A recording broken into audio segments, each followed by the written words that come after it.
Okay, we're on the record. Okay, good afternoon. This is August the 30th, 2017.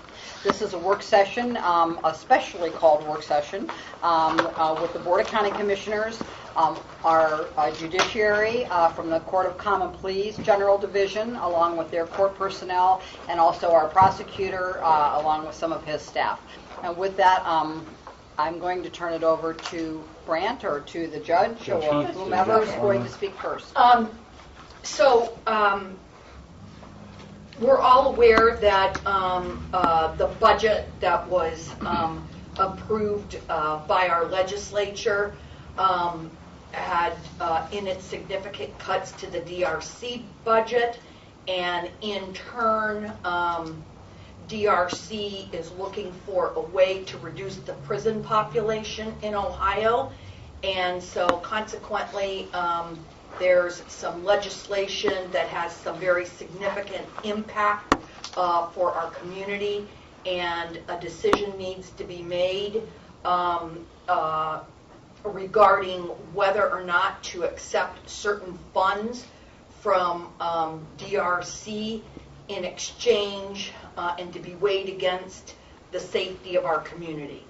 The judges, along with Brandt and Chris and the sheriff and the prosecutor, we have all been meeting and collecting information and data, and in an effort to apprise everyone about the new legislation, the impact that it will have, the options available, etc.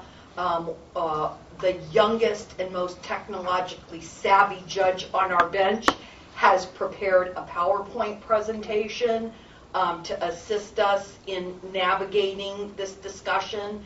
At the end, we are happy to entertain discussion, questions, concerns, etc. And I'll leave it at that and turn it over to Judge Farmer at this time. All right. Well, thank you for the opportunity to explain this major change in sentencing of low-level felony offenders and the way that this change in the law is going to impact Starr County. And you may have heard some talk about Tcap, and maybe wonder exactly what does Tcap mean. So we would like to explain what it means and how it will impact us. Through this presentation, our purpose here is to explain the changes to felony sentencing set forth in House Bill 90. That was the budget bill, and it does contain the Tcap language that will impact the court. Explain the Tcap grant that has been offered by the Ohio Department of Rehabilitation and Correction. Explain what we've done and our analysis relative to that grant, and then hopefully setting forth the court's plan for incorporating the changes made to felony sentencing. But really, to understand the impact of this change in the law, we think it's important that you know exactly where felony sentencing is at this point. And we don't mean to bore you with a sentencing primer, but I think it's important that you understand what we as judges go through when formulating a felony sentence. And we find guidance from the legislature in formulating a sentence in a revised code, section 2929.11, that sets forth the purposes of felony sentencing, which are mainly to protect the public from future crime by the offender and others, and to punish the offender using the minimum sanctions that the court determines accomplishes that purpose without imposing an unnecessary burden on state or local governmental resources. And in doing that, there are things that we need to consider, and these are factors that are set forth in the statute: the need for incapacitating the offender, to deterring him or her and others from future crime, rehabilitating the offender, making restitution, and of course there's the language commensurate with and not demeaning to the seriousness of the offender's conduct, and its impact on the victim, and consistent with sentences imposed for similar crimes committed by similar offenders. And the legislator has given the court and the judges discretion to determine the most effective ways to comply with those purposes and principles of sentencing, and that discretion is impacted by the language of House Bill 90. And doing that and using that discretion, we are required to consider seriousness and recidivism factors and other factors found in the Ohio Revised Code. So Tcap really affects felony 5 offenders. And currently, as it relates to felony 5 offenders, for a felony of the 5th degree, there is a prison term that may be imposed of 6 to 12 months. There is a fine that may be imposed of no more than $2,500. What's the typical F5?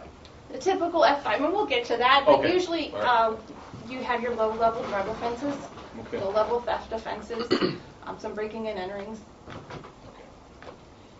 In 2011, in an attempt to reduce the prison population at that time, the General Assembly imposed a sort of a presumption against a prison term, and for the F5 and F4's offender, it's saying that we should put them on a community control sanction if the following things were found. No prior felony offense. The most serious offense was an F4 or F5. They had no prior misdemeanor offenses of violence within the past 2 years.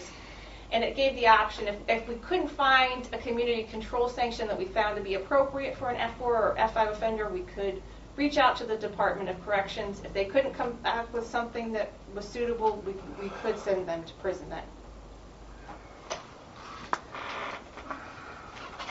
Currently, and this is where Tcap changes the law. The law provides that when you impose a prison term, it shall be served in an institution under the control of the Department of Rehabilitation and Correction. Effective July 1st of 2018, that statute that we just looked at is modified, and this language found in 2929.34B3C is added. On or after July 1st of 2018, no person sentenced by a court of common pleas of a target county or of a voluntary county to a prison term that is 12 months or less for a felony of the 5th degree shall serve that term in an institution under the control of the Department of Rehabilitation and Correction. Instead, they should serve it in a county jail or in a community-based correctional facility if imprisonment is found to be warranted in that case. So it creates an exception to the general provision that we just looked at, saying if you are a target county or if you volunteer, you are not allowed to send an F5 Tcap offender to prison. They can't serve their term of incarceration in a prison. And the language of the statute contains some terms that I think are worthy of looking at. Most notably, Tcap. What does Tcap mean? Targeted Community Alternatives to Prison. In the statute, there are 10 targeted counties, including Stark County: Franklin, Cuyahoga, Hamilton, Summit, Montgomery, Lucas, Butler, Stark, Lorraine, Ammonia, all within our general size. Other counties not listed as targeted counties can agree to the change in exchange for funding from the Department of Corrections. And again, it's an amendment to the type of institution where imprisonment may be served and impacts all Tcap offenders. So what do we mean by a Tcap offender? Who is that Tcap offender?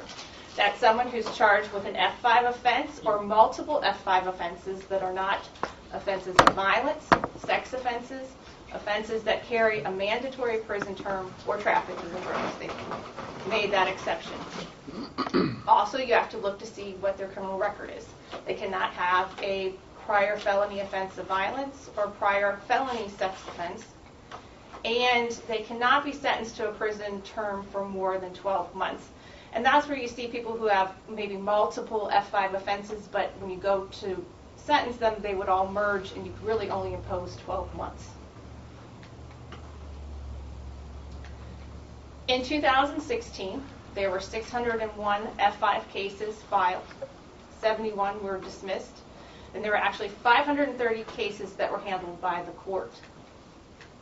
According to the Department of Corrections, 177 Tcap offenders were sentenced to prison in 2016. After an extensive review, we determined, and we had more resources than the department had in looking at the background and to determine the criminal history of those offenders. 27 Tcap offenders were identified as having been sentenced to prison in 2016. 75 were sentenced directly on a plea or a PSI. Those are also individuals who were sentenced on a specialized docket termination, drug court termination, honor court termination, reentry or otherwise. 52 of those were sentenced to prison on a probation violation. So originally they had been put on probation, they had done something to violate the probation, that probation was revoked, and they were then sentenced to prison. Giving you a kind of a snapshot of who these Tcap offenders are, we've kind of broken them down into what we've identified as the best or the least serious Tcap offenders and the worst Tcap offenders or the more serious Tcap offenders. So if you look at offender A, that was one count of breaking and entering. They took copper from a business. They had no prior felonies, no prior misdemeanors. They didn't take off during supervision or on pretrial release. A PSI was ordered, and they were ultimately sent to prison for 12 months with judicial release granted.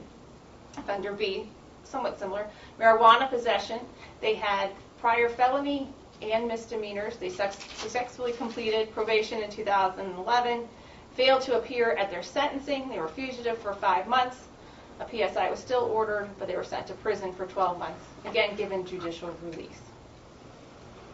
And we can go through these if you want, but these are the lower level offenders who didn't really do too much to make it seem like they were a real threat to the community or didn't want to obey what the court had to say, as opposed to the worst of our Tcap offenders.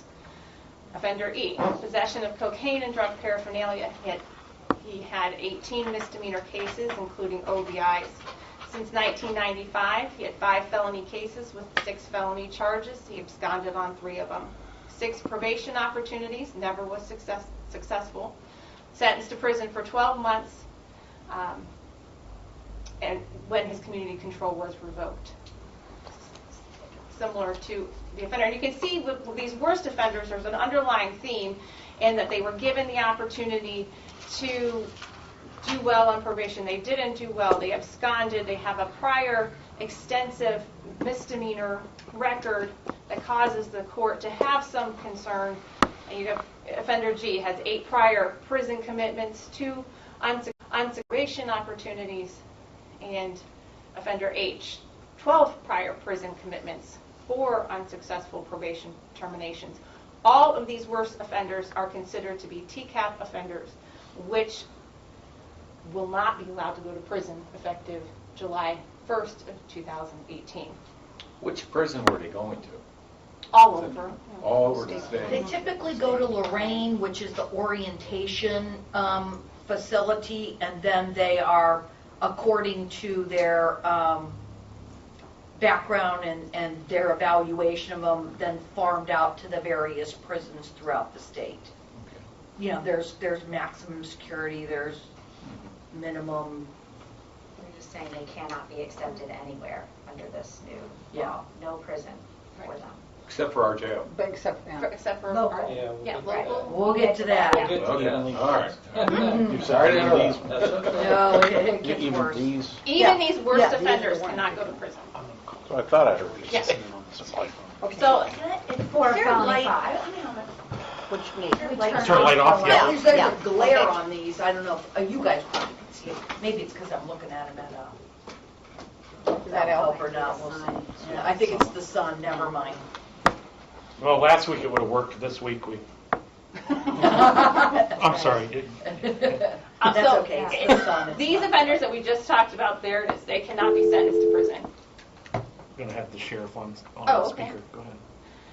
Unless there is an exception, and that is if their sentence is ordered to be run concurrent to any other prison sentence opposed. So if they get a felony 3 domestic violence, you can send the Tcap offense in with that one as long as it's run concurrent or at the same time as that F3 offense.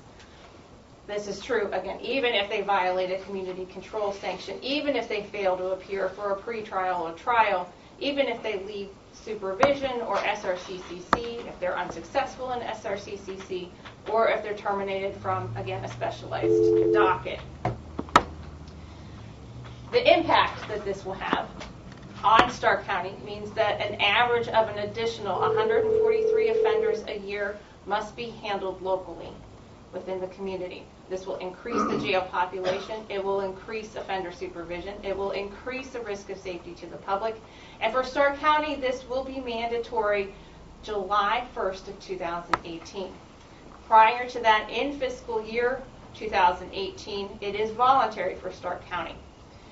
The legislative and the ODRC solution to this impact on the community has been to offer money in the form of a Tcap grant.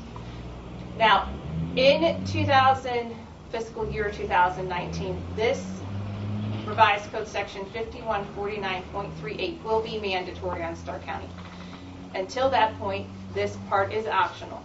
It requires that the court, the commissioners, and the sheriff enter into a memorandum of understanding with respect to the Tcap money on how it will be spent and the manner in which a per diem reimbursement of local correctional facilities will be determined. That part has already been determined. The sheriff has already determined that it will cost $84.91 per offender per day to be housed at the Stark County Jail. And I just want to make sure my eyesight didn't, and that it's not 19. No, $84.91 per day per offender. How much? 81? $84.91 per day per offender. Okay.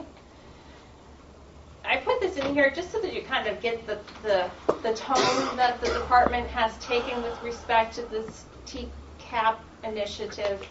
They want to reduce the prison population.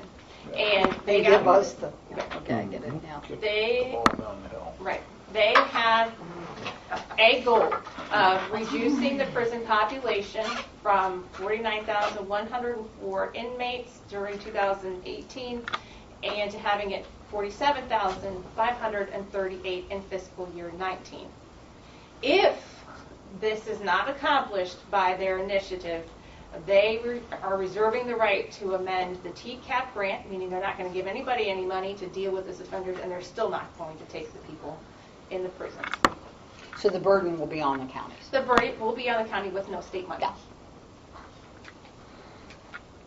But if they do get the reduction they're looking for, will the state money continue then? It's hopeful, but there's no promises. Yeah.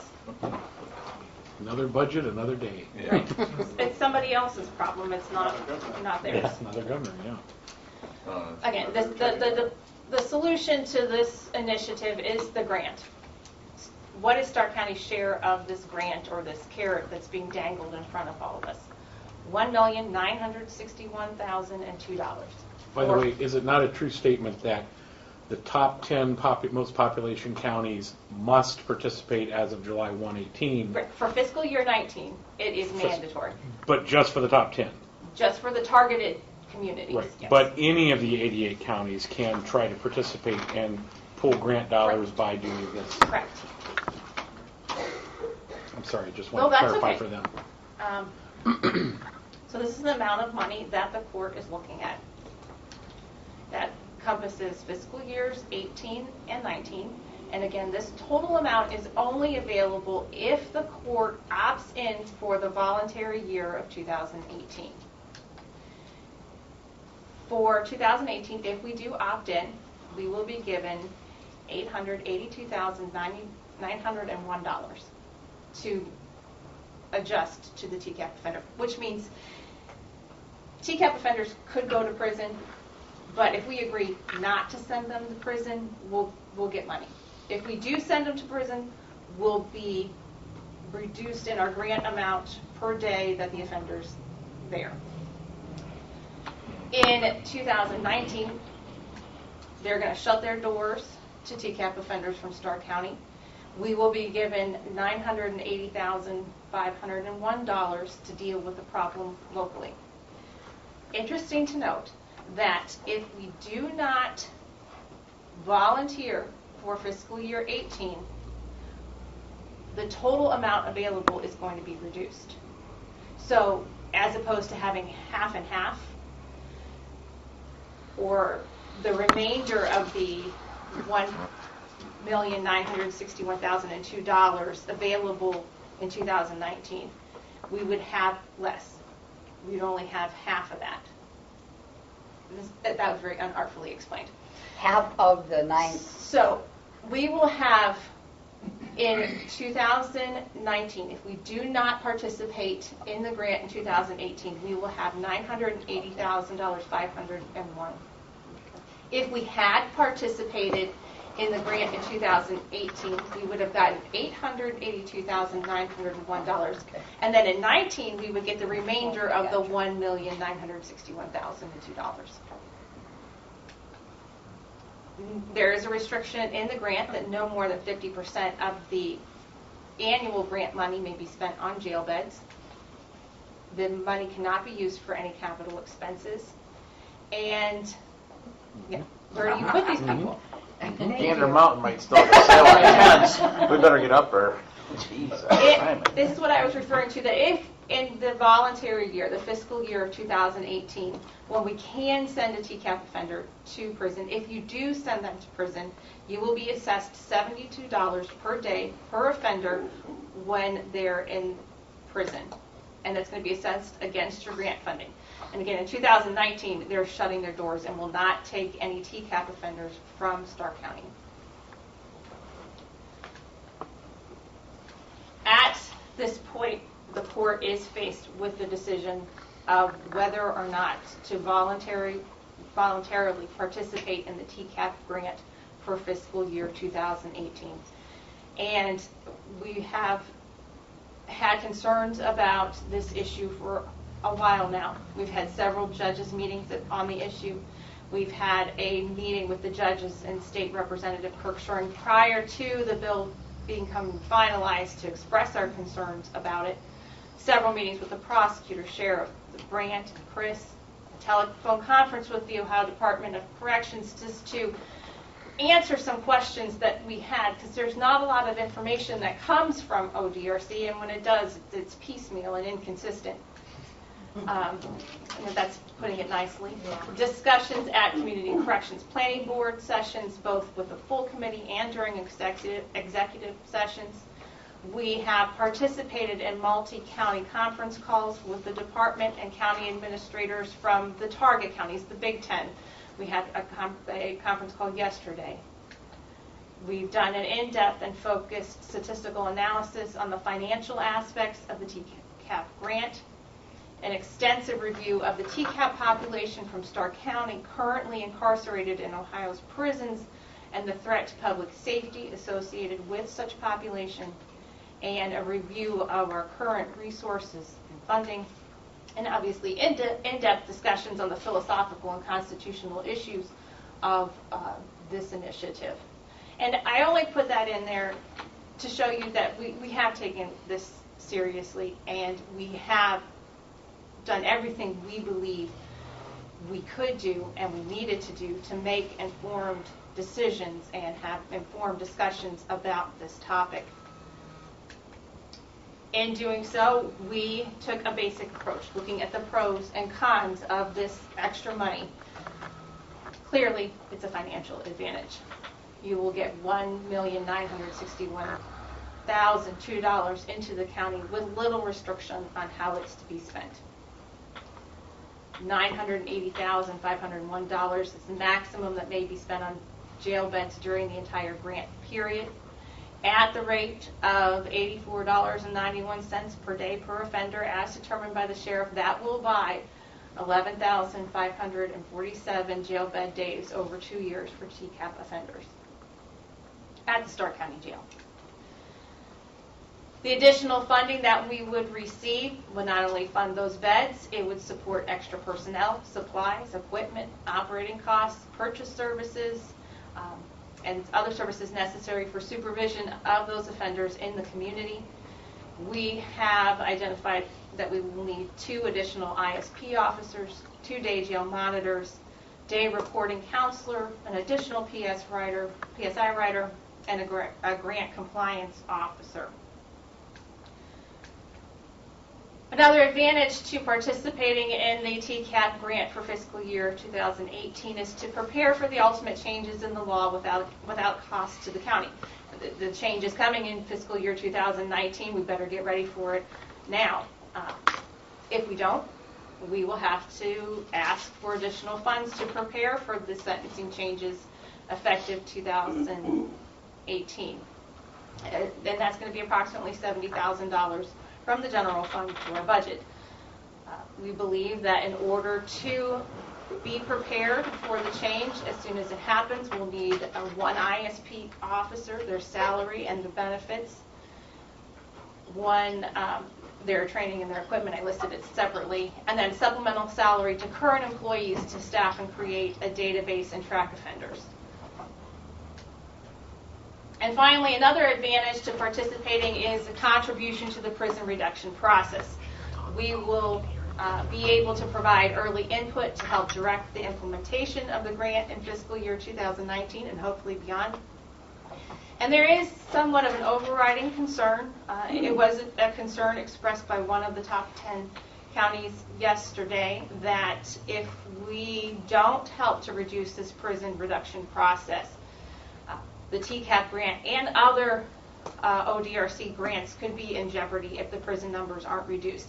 This would include our probation incentive grants that we get, which is close to $1 million, that we would have to find funding for if those are completely cut.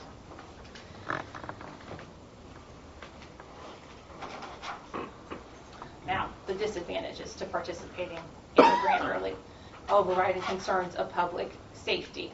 Of the 127 Tcap offenders in 2016, 23% had served time in a state prison on previous felony convictions. 12% had been sentenced to prison in more than one prior case. 9% had been sentenced to prison 3 or more times prior to their 2016 case. 18% had been previously given probation or community control opportunities, and 28 had a significant history of criminal activity. Some of these numbers overlap, but just to kind of give you an idea of the offenders that we will be required to deal with. 21 had prior misdemeanor convictions for crimes of violence and or sex offenses. And keep in mind that a Tcap offender, it doesn't matter what your misdemeanor record is. It only matters what your felony is. So if you can have misdemeanor convictions for violence and sex, and that still does not take you out of that category of individuals who cannot be sentenced to prison. And I just wanted to go back to these offenders that this is the face of those offenders. This is those offenders that we will have to deal with in Stark County with the funding that is available. People who don't listen, people who are given opportunities, people who don't show up when they're supposed to. Another financial disadvantage is there is actually a financial disadvantage. I know it's hard to put it in both categories as an advantage and as a disadvantage, but when you look at how the funds were allocated among the different counties, you will notice great disparities with little explanation. The formula used to determine how much each county was given was developed by the Department of Corrections. They will tell you that it was developed using your population size, the percentage of your state population. They weighed other factors such as your average Tcap population, criminal case filings, and population size, all of which sounds relatively statistically based. But then you look, but they make 2 adjustments, and they admit to making them. They put a cap of $2.25 million per year on the counties, so you couldn't get more than that. They also created a floor, meaning you couldn't get more than $75,000. And in order to do this, you couldn't get less than $75,000. In order to do this, they reduced the amount that under that statistical analysis the top 11 would be entitled to. They reduced that and brought up the bottom 6 counties. And I just want to read to you what they said. because it really shows that the funding is not so much what they find to be appropriate or what they think will cure the problem. It's what they think you deserve. So the bottom 6 counties had very few targeted commitments over the past 3 years. They are engaging in practices promoted by House Bill 86 by maintaining low-level offenders locally. These practices should be encouraged. A floor was imposed to prevent the creation of an incentive for these counties to begin committing more targeted offenders in order to receive additional funds. Reading through it means personal interpretation would be, we punished you for sending people to prison, and we rewarded the people at the bottom for not sending people to prison. And here is just looking at the top 10. Here is where the disparity is so obvious. You're looking at the county, the Tcap population, the amount available in funding for both years, and then the available funds per offender per year, and what that breaks down to. And you'll see that in Stark County, we will be given $6,875 per offender per year, and Lorain County will be given $40,446 per year per offender per year. Who came up with this formula? The Department of Corrections. The people forcing the change. Right. And obviously, we're not the only ones that are upset about this. In the conference call yesterday, it was one of the big concerns expressed by Cuyahoga County, just looking at the disparity between themselves and Franklin County. And if you look, they won't tell you that they came up with a formula per offender, but Cuyahoga County and Franklin County are somewhat similar in size. They're both capped out. Cuyahoga County sent more offenders to prison. They got less per offender. Franklin County sent less offenders to prison, and they got more per offender. They gotta keep it in a nicer place. So it's concerning to everyone.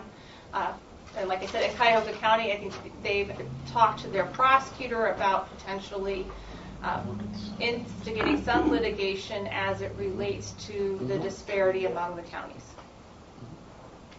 Wow. $7 million.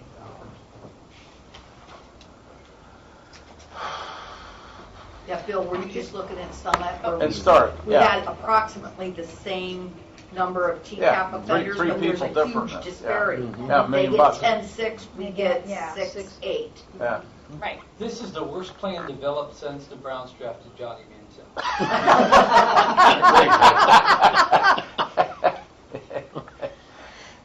So I don't know, maybe I'm jumping the gun, but what are the other counties opting for?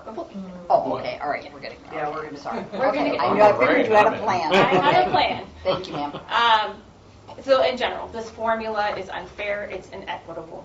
There's no relationship to the number of offenders in prison from each county. It ignores the cost of housing Tcap offenders locally, and it ignores the availability of confinement beds in each county. Looking at Lorain, they have all of this money to do what they want. In Medina County, the money allowed them to open up. They had a wing in their prison that they weren't using. It allowed them to open up, and ideally that is perfect. But not everybody has that opportunity, especially when you can't use the money for any sort of capital expenses. Another financial disadvantage is that the funds are insufficient. And this is where I hope the fact that I went to law school shows that I really don't like numbers. So I hope that my ability to communicate the math is accurate here. In 2016, 177 Tcap offenders were sent to prison. That the total amount that all of those offenders spent in the prison system equaled 23,169 prison day beds. At a per diem expense, as what the ODRC would charge us if under the grant we sent those individuals, that cost the DRC $1,673,496.87. It would cost this county $1,967,279.79 to accomplish that same incarceration. The annual Tcap funds for local incarceration are only $490,250. The total number of beds that would be funded under that money are only $5,774, which means there's a 75% reduction in the number of confinement of beds that are available. Looking at it a little bit differently, there's the prison day beds. There's the amount that it will cost the Stark County Jail to house those 77 offenders for that amount of time, minus the amount that we will be given, that we can spend on beds, and it's capped at only 50% per year. It's going to cost $1,477,029.79 from the general fund to confine those offenders. Or another way to look at it, if the sheriff is unable to absorb those, we'll have to pay to house them elsewhere. The question would be then, can the sheriff absorb that without charging that to the general, to the, because staff's being paid anyway, does he have capacity to absorb Aren't we those close extra anyway? extra We're people? Does he over- keep it we're fairly over close? capacity, and I don't want to speak for the sheriff. Sheriff, do you want Here. to, Sheriff, do you want to Where are speak? we at? Sheriff's on the phone. Sheriff's on the phone. Oh, Yeah. oh, sheriff. Sheriff, George, can you hear? Good afternoon. Hi. good afternoon. Hey, You're already to capacity now, are you not, Sheriff? Capacity is the question, Sheriff. Well, as of yesterday, we had 500 inmates in the jail, and that's, we run between 470 and 500 now. That's in all things. And so to increase the capacity of the, the beds in the jail is, at our current state, is pretty much impossible. I mean, we don't have any place to put them. So we'd have to find alternative housing. Other than, the only other thought would be to, reconstruct the jail, which would be a totally different discussion. But the alternative housing, we could probably arrange for alternative housing in some neighboring counties. We've already had some offline conversations with Portage County, which would be able to assist us. However, my thoughts are that as everybody moves forward with this and the Tcap grant, there'll be other jails in the same predicament that we're in and looking for that same housing. So there'll be some competition. Oh, Franklin might not be. I'm just kidding, man. They had far less Tcappers. Jeez. Sheriff, can you tell the board the waiver you were able to get from the Department of Prisons that allows you to have a slightly more than the 501 that initially you were cleared for? Yeah. And we currently have reapplied for that. It's something that we have to do each year. We asked for a waiver to add 25 beds. As you'll recall, our capacity for our jail for many, many years has been 501 beds. So we have a waiver in place for 26 additional low offender beds. These are folks that are in the IARP program and low-level offenders in our minimum security housing unit. We are currently in the process of a state jail inspection, and one of the things that they're talking to us about is certainly the aging condition of certain parts of the jail and classification and housing, which would be a challenge for us in that if we're going to be housing F5s, that classification will change, and our capacity is somewhat misleading. Even though we have 526 beds, we only have a certain amount of capacity for a certain level of felon, a certain classification. And so, we have to look at that very closely because we would have to make some other arrangements in Florida.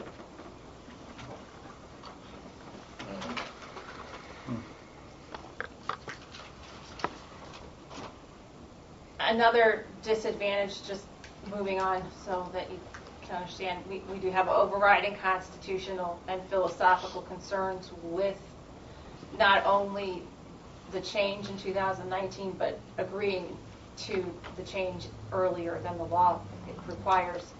Constitutional issues, the violation of separation of powers, requiring the court to enter into a contract. I don't really know of any other piece of legislation that it requires orders that a court enter into a contract. Equal protection argument. It doesn't necessarily apply too much to Stark County. It'll probably be an argument that's raised by defendants in counties outside the 10 target counties or any voluntary county. Someone who goes to prison and said, well, if I committed the same offense in Stark County, I couldn't go to prison. It's an argument that won't generate from inside this county, but still is an overriding judicial concern. Another one of the overriding philosophical and ethical issues that the court is dealing with is found in the judicial canons of ethics.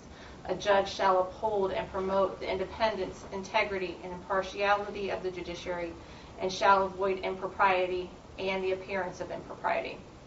It requires the judge to comply with the law. And prior to July 1st of 2018, the law is you consider all of those things we talked about in the beginning in formulating a sentence. You use your discretion, you determine the sentence. You don't go with what you're told you're supposed to do. I have a term for what is being done, but it's not a very nice term. But essentially what judges are being offered is a bribe.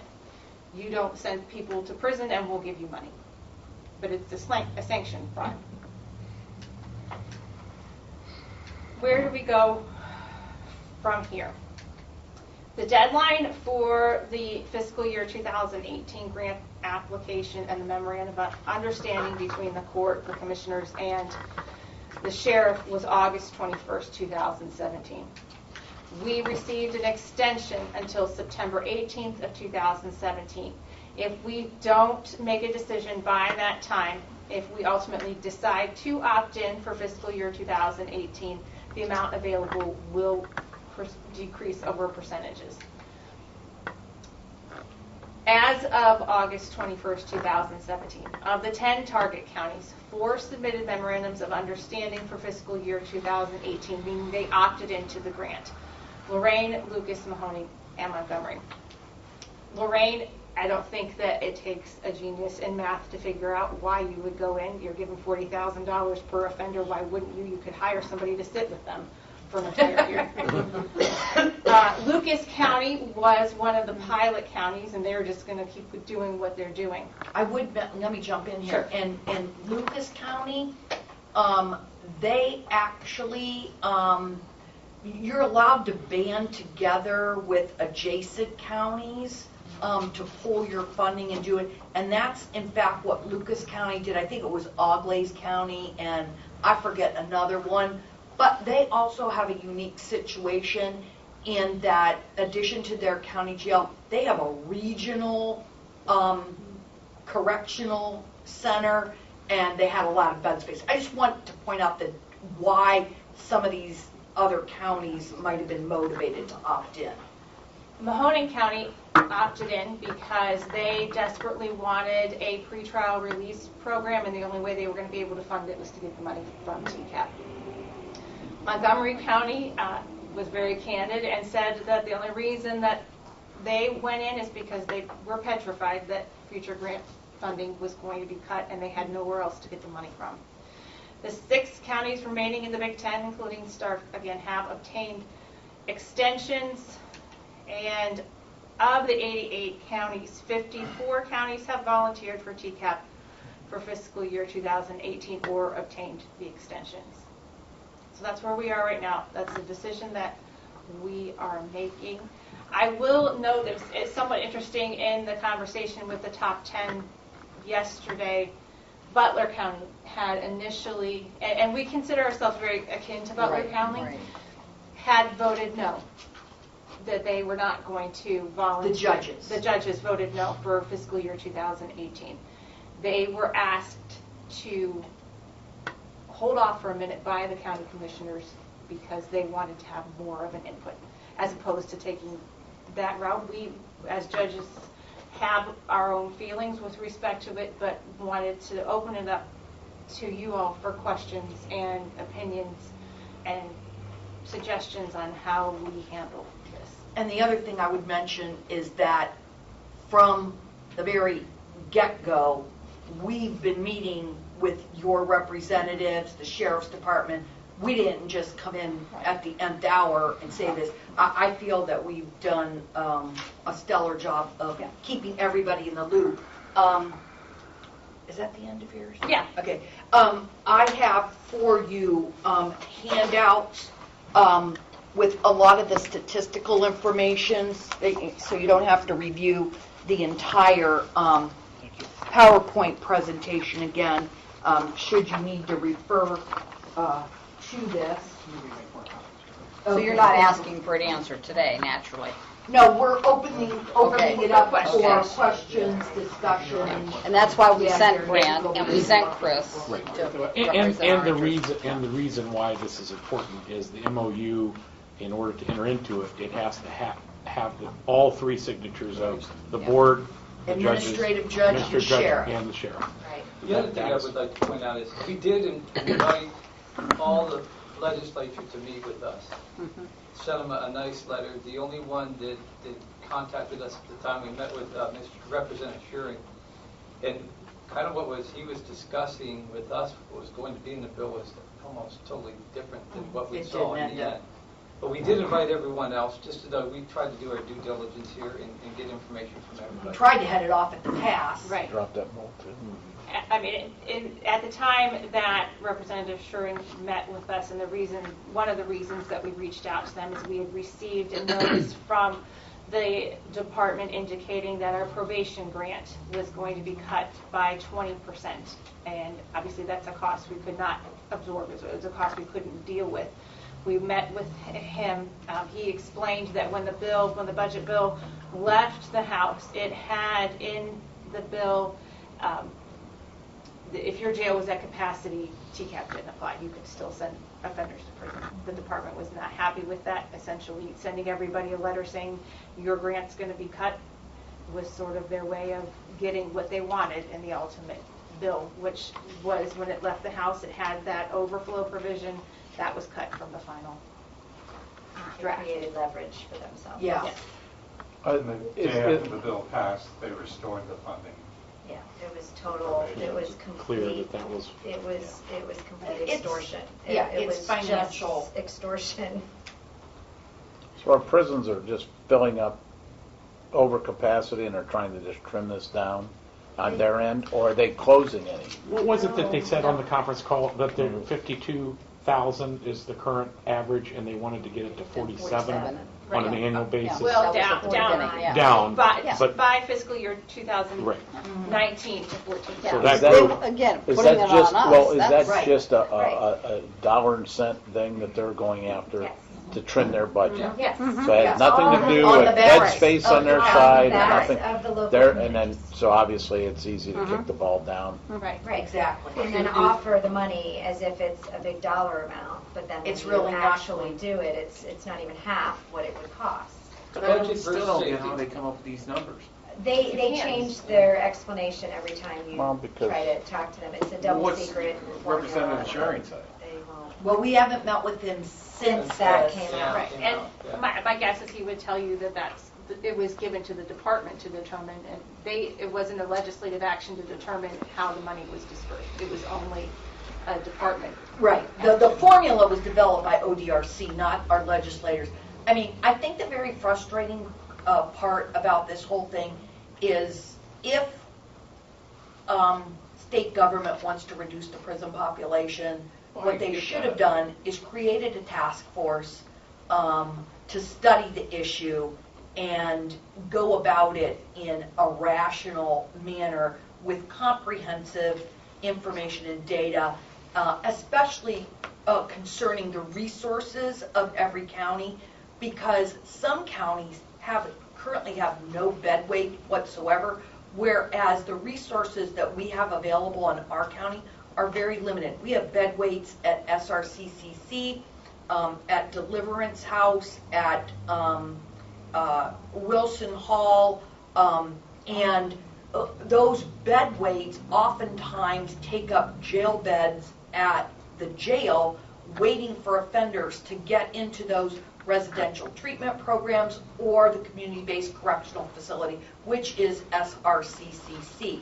A lot of other counties do not have those weights. We are in this, it's our county situation, and they fail to take into consideration that in each county. I don't know, I'm frustrated. But They definitely didn't take it into account in the funding. I mean, the funding not- formula. But just even in general, they just haven't addressed the issue that every county is differently situated. Every county has different needs, and to just say, we're just gonna throw some money at you and it's all gonna be fine is not realistic at all. I think we all have a judicial philosophy, a standard F5, we don't send them to prison. Right. But as you can see, these aren't people you want to invite to dinner. They're the absconders, the people that keep committing the crimes. We haven't talked, I don't think, unless I missed your presentation, your drug program, the Chance program, if they violated, they're terminated, we can't even then send them to prison. There's no incentive to behave. Yeah, and they will cause more Right. Yeah, not to Especially mention chaos in our local jail. I mean, not to mention the disparate, from county to county, because look, criminals, everybody talk. They know what happens in different places. So if I'm going to be a thief, I'm going to come to the Stark County, Lowe's or Walmart, because I know I can't go to prison when I'm just taking less than $1,000 worth of stuff, as opposed to going down to Tuscarawas County or wherever else might not, So. What happens if instead of charging these people under T5 or F5s, you make it F4? The problem goes away. Well, they may also. There's a little ethical issue Yeah. with that. It has to fit the facts. Yeah. I mean, it has to be, Yeah, but there's got to be some.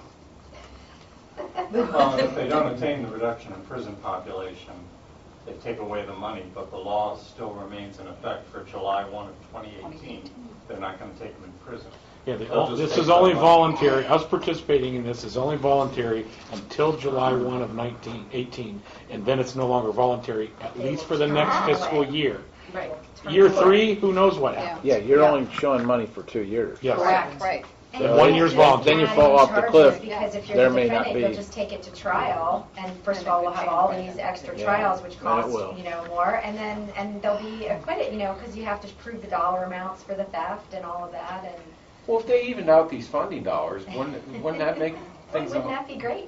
Yeah, and that's, I don't know how they can come up with that.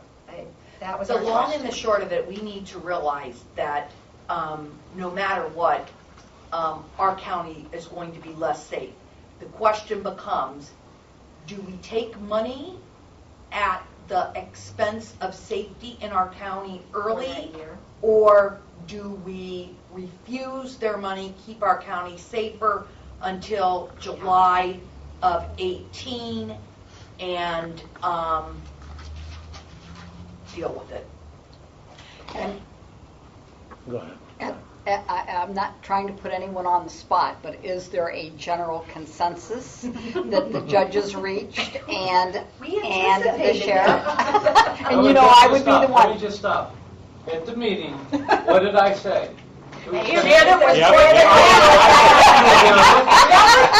I said it to you, I said, I still call you Mayor Creighton. I said, Mayor Creighton's gonna look at me and ask that question. Yeah, I knew you would. Okay, so what's the So answer? what's the answer? I believe. A house divided? No, No. not really. I think there was some discussion if we had negotiating power and if we could get enough money to handle it, but the reality of it, we don't have any negotiating power with them.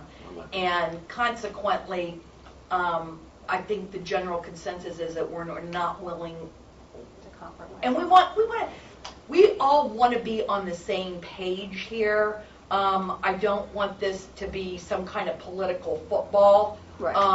That's why we went to this great extent on explaining everything in great detail and what the ramifications of the decision will be. But I think the consensus is to decline the money and preserve the safety of our community until we're forced into the situation. The proviso is if we don't cooperate in the reduction of the prison population, will we be punished down the line? Who can predict that? I do not know. I will say this, that there are there's discussion across the state about various challenges to be raised. Ashtabula County sent a letter to disciplinary counsel for the Ohio Supreme Court asking for an advisory opinion on the ethicalness, is that a word? The ethics of this as it relates to the court.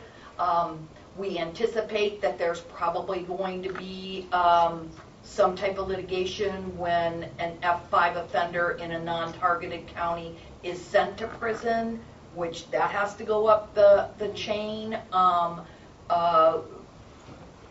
know that our prosecutor's office has been researching and exploring things. Oh, another lawsuit, I think Cuyahoga is considering some type of suit to attack the funding formula because they're much in the same boat as us, that we're being treated like the, I don't know, the wicked stepchild or something. Yeah. So there's so much in play and in flux. I don't know how everything will eventually shake out. We just wanted to share with everyone all of the information that we have, all of the concerns we have. I know that Judge Frashoni, and I don't know if you got together with Judge Haas yet or not, has put together a draft of a letter for our legislators to ODRC, and it's something that we thought would be worthwhile for all of us, if we're all comfortable with it, to sign on behalf of our community. The 3 commissioners, the 5 judges of the general division, and the sheriff, those entities that are involved, and I don't even know if the prosecutor would be interested as well. I mean, to put forth a united front of our opposition to this egregious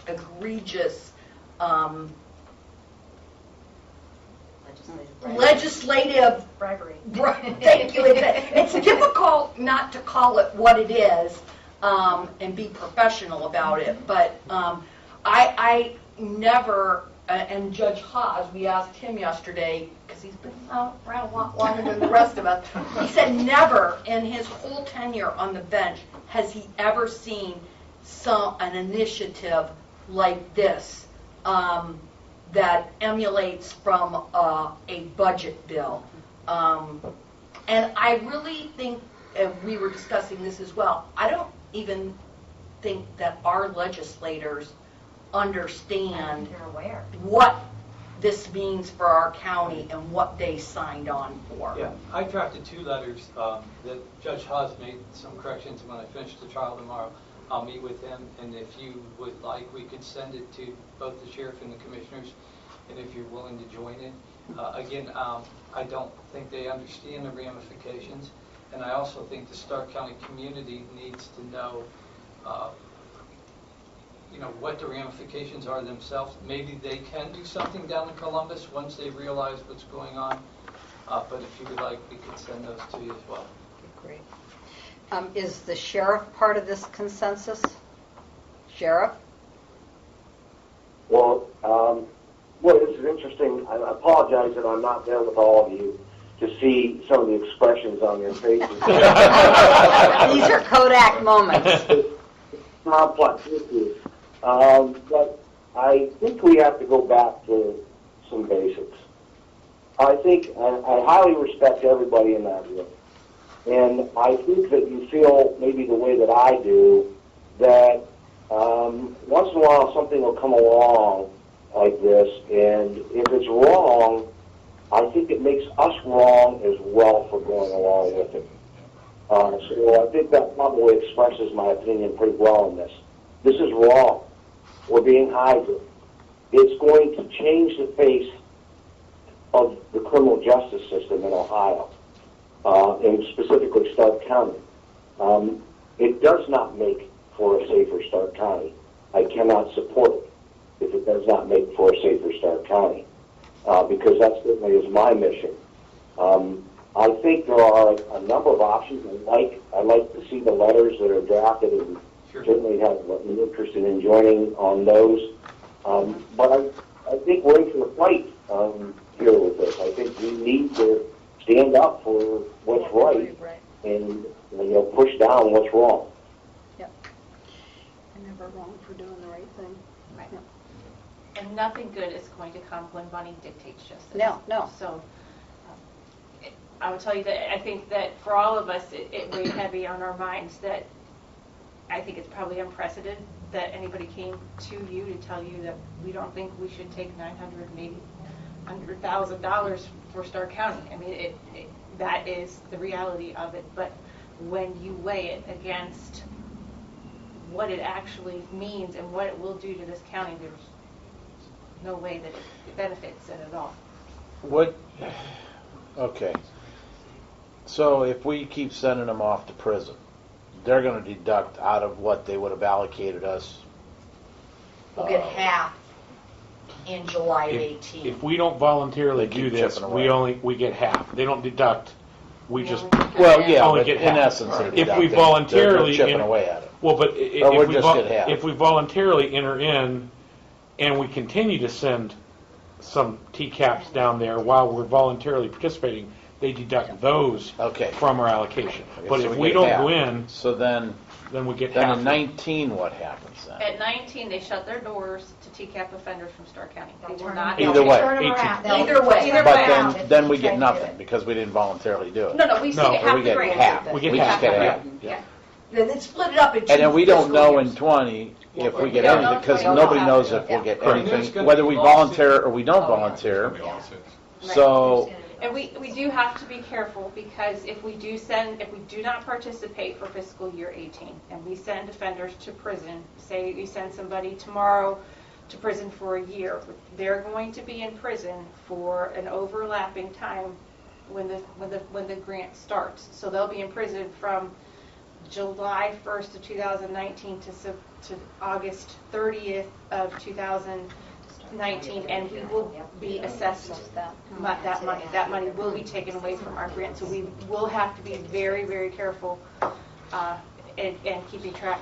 So their prison terms end before July 1st of 18. Right, We'll correct. have to be careful about our sentencing. We'll have to So go there's going to be calculate. an impact. so eventually, So even the 980 won't be 980 because it's automatically going to be deduced. That Well- 980 Well, year if fee it As long spills as we're over. by whoever's careful. If it spills Unless, over. unless Unless we're careful. unless we start adjusting And that's why we now. started the database and we've Yeah, started we tracking started on offenders. that. Yeah, I had some Yeah. people say that. so, I mean, at some point down the road, though, they're locking the doors. We can't send them whether we want to or not. Correct. Right. Far, but there's going to be a lot of litigation and a lot of things. Oh, yeah. that go Correct. A lot of place things in could the- change, yeah. Yeah, They're yeah. trying to induce, Yeah. as an additional sort of carrot, they are telling us that if you participate, we're going to give you all this feedback on who is a Tcap offender and who's not, and because there's some disparity on when you look at all this criteria, does this person qualify or do they not? So they're trying to say, oh, if you take our money, we'll give you this feedback, but if you don't, then you're on your own. Except their own feedback has been inconsistent. Not correct. We know what It's just been we know who we're inconsistent. sending, right? Their We number could of track our Tcap own. offenders Your was job different is- than the number that we had, which was different than their revised number that they gave us. I mean, they're all different. The judge should never have to worry about. No. Thank you. I The mean, financial and impact. you know what? I'm going to tell you. I applaud all of you for saying exactly what it is. That is very difficult for someone that wears a robe to have to say something as a bribe. But I think that is the only way we capture people's attention, by telling them what it is and that we all are on the same page. And we'll put the gauntlet down in Stark County. I mean, That's where I stand. I've asked the other counties, the top 10, to keep me apprised of their decisions. I'll basically Judge Hartnett made a private comment to me that she hopes that, I suspect that Cuyahoga is going to turn it down because they're very similarly situated to us. I wouldn't be surprised if Butler ultimately decides no. I hope that we have strength in numbers. I hope the Yes, that's remaining exactly right. 6 say no, We need to so we stand can make a together. stand. But I think we also, even if we make this decision, here's the deal: we have to submit an MOU by February. For 419.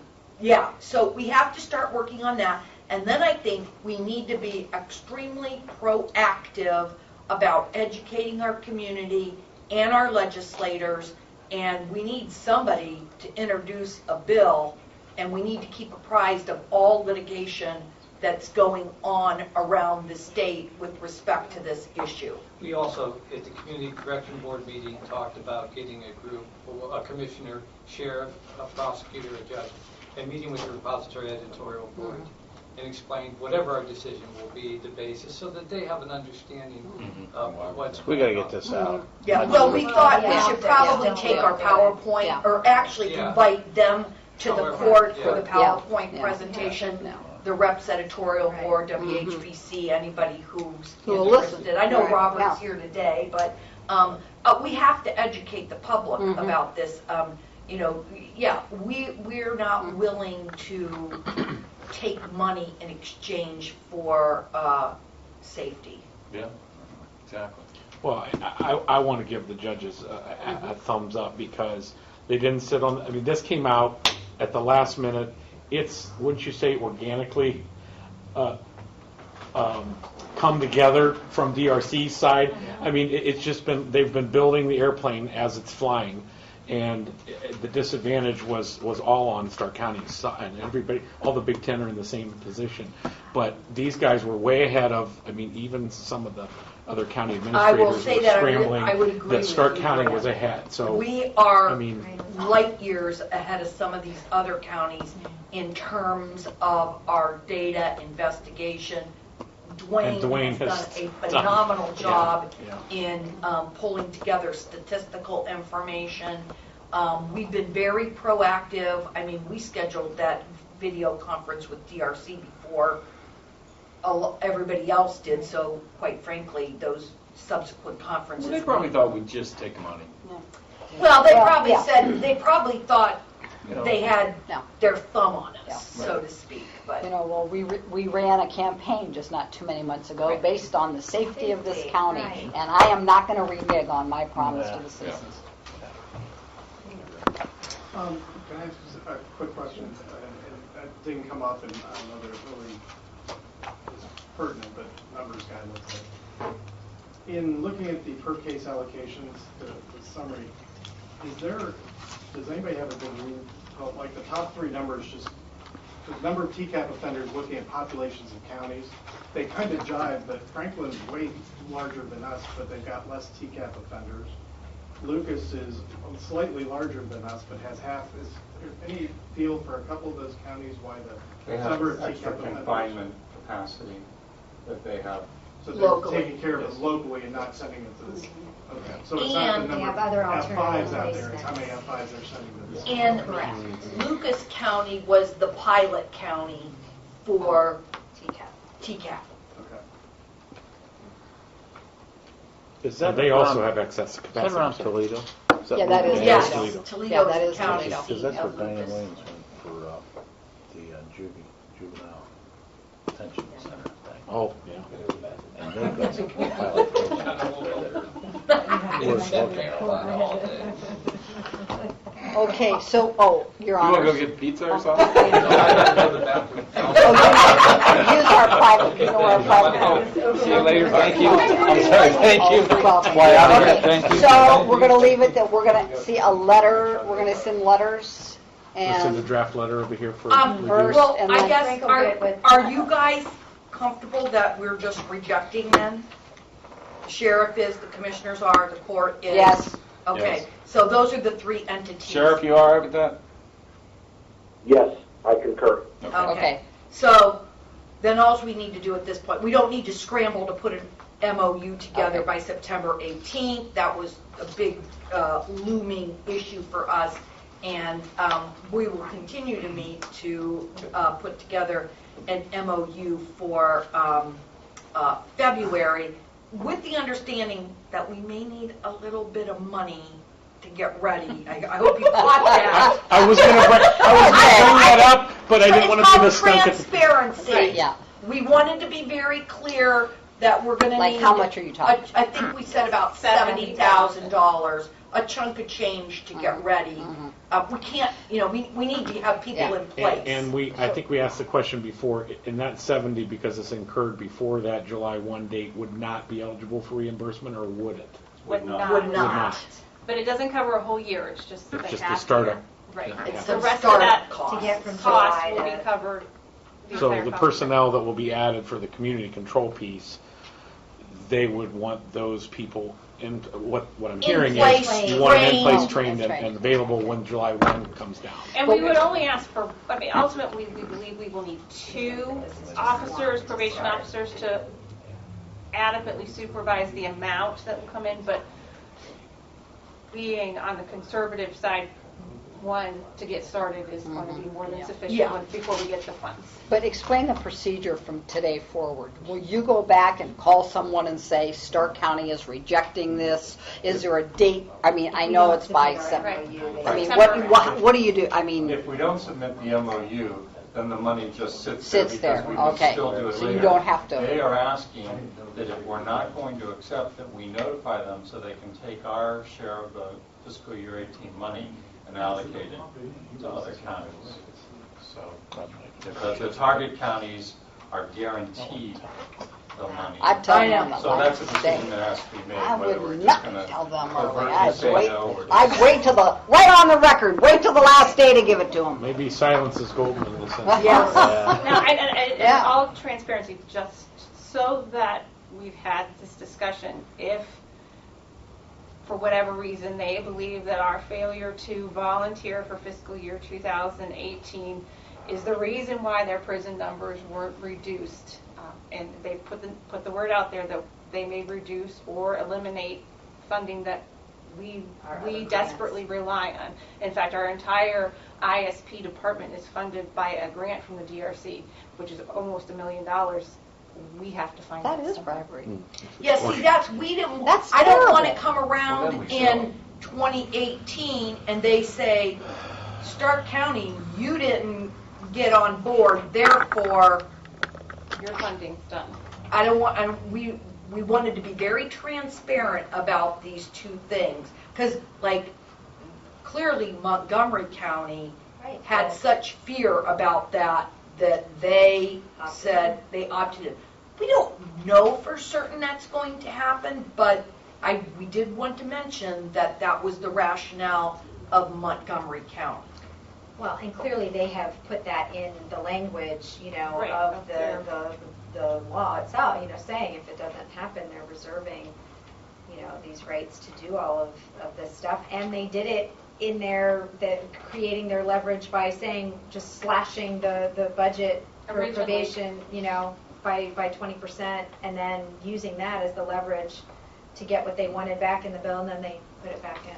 So they're not above it. Have we looked at any sort of alternative sentencing? I mean, some of those offenders, I can see why they have to be in prison, but some of the, I'm sure there's lower level ones. We do We it every do. day. I mean, I think Yeah. that it's with, We just you don't know, have when you look at the best available. offenders that we put up there are things that you don't see. Like, there was one individual I sentenced, and the reason I sentenced him to prison because I made him test for drugs of abuse while he was waiting for sentencing, and he continually tested positive over and over and over again for drugs, and he wasn't getting the message. So I spent him down for a little bit, but brought him back and Yeah, used a lot of local them. resources. But when you have somebody who clearly shows a pattern of not complying and having no either ability or desire to comply, we are wasting local resources that could be available to an offender who wants to improve their life, who wants to get clean, who has a drug or alcohol problem and desperately needs help, on someone who has no intention of benefiting from it. Well, you look at some of those frequent flyers that are just constantly in and out of the money we've invested in them just in the process over and over, just ridiculous. Yeah. Judge Haas, I know, I'm sorry, but he has, yeah. I don't want the message to come out of this meeting that we, the judges, are hell-bent on sending people to prison. We have been at the forefront of coming up with specialized dockets for the very purpose of having alternatives to prison and reducing the recidivism. We've done that for years. When you look at the economic climate of Stark County compared to maybe some of the other areas, that wasn't weighed into this. We are dealing with offenders. We are dealing with the law that says felony fives are subject to being in prison. So we are just following the law, but only those that we really believe need to go down for a period of time to bring them back.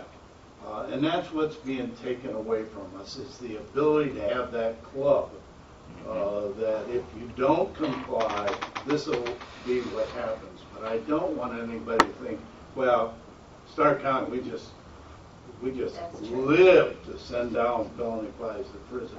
That has never been the case for many years, and hopefully that message, we will make sure it doesn't get out there in the wrong way.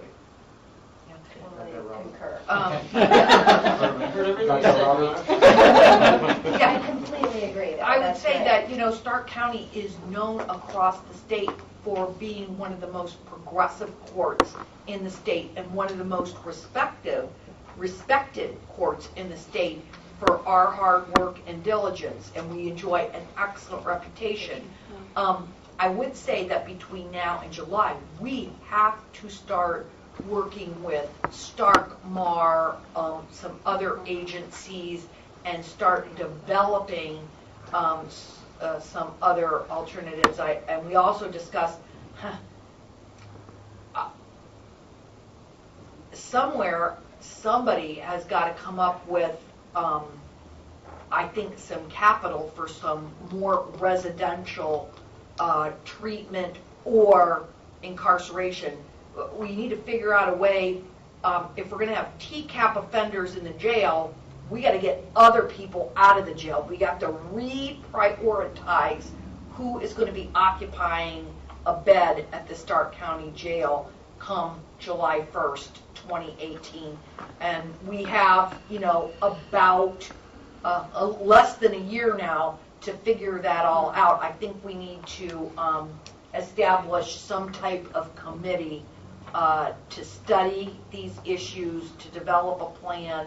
I imagine it's going to have to be in conjunction with the municipal courts and the family court as well, who are currently using bed space there. I know they're not going to be happy with us approaching them, but I don't know any way around it. We have to reprioritize who is going to occupy a bed in the Stark County Jail come July 1st, 2018. I came up with one alternative that I thought was pretty good. No. And that is, No. we have a day jail currently over at the Bowbury, but because it'll be packed, I'm going to be sending them to their lawyers' offices to sit in the lobby. That way I'll get the defendant and his lawyer in one. No, that's That a good didn't get idea. received too well by some prosecutors. I was just going to say, Mr. Prosecutor, do you have any opinion, anything you want to share with us? I know you and your staff came down today. And Well, at this point, we're still researching the issues. As the judges have put on their presentation, there's some valid legal arguments. I think that eventually someone's going to have to file in court. The Prosecutors Association I attended last week, this came up, and there wasn't too many. A lot of, as Judge E said, we're way ahead of the curve. A lot of people are still researching what to do. I thought Mr. O'Brien from Franklin County would take the lead, but I can see why he wouldn't do it now. I didn't realize those numbers. I didn't have those last Thursday I was there, so I see why the Lorraine County guy immediately raised his hand and said, "Oh, we're jumping in." So it's a matter of money, and it's very unfair, and I think somebody will take legal action. We're here to represent all our clients, so I don't know if you're going to be asking for any legal opinions or what we should do. We're here for the county. We think it's unfair, and we'll do whatever we're directed to do by the commissioners. They're essentially lowering the level of the offenses. They're taking, felony offenses and saying, treat them like misdemeanors, but they're still classified as felonies. That's essentially what they're doing. We didn't have the guts to make the misdemeanors. And every other time that's been a change, when they've upped the dollar amount or, the threshold to make it a felony, they've just legislatively changed, that it's not a felony unless it's this amount. Well, here they've just unilaterally taken this and said, we're going to treat these as misdemeanors, but we're going to make them still be felonies so that it's on the courts and it's not on the legislature. And before you discuss any legal action, I really think we need to sit down with our legislators. The letters are the first good step. I'm sure they're probably not aware of this unfair allocation, and I think they're the ones that's going to have to maybe put pressure on the corrections department. It was It's unfair. Yeah, it was a little frustrating because we did send them all a letter, and it was only Representative Schuring that contacted us and came and paid us a visit, and I think we need all of their attention. That's why we'd like this letter signed by, apparently we don't carry much clout with our legislators. Don't put that in, Robert. Scratch that last part. I don't know when to do this sometimes. It is what it is. In the full conference that we had, Justice Piper, who now runs the judicial conference, talked about, and the judge from Dorkin also talked about how they had this think tank, and they had come up with all these ideas and all these suggestions and ways to get around this. And ultimately, Governor and Gary Moore sat down and said, no, this is how it's going to be. Okay, hey, thank you all. It's about 8 minutes till 4. Thank you all. Thank you.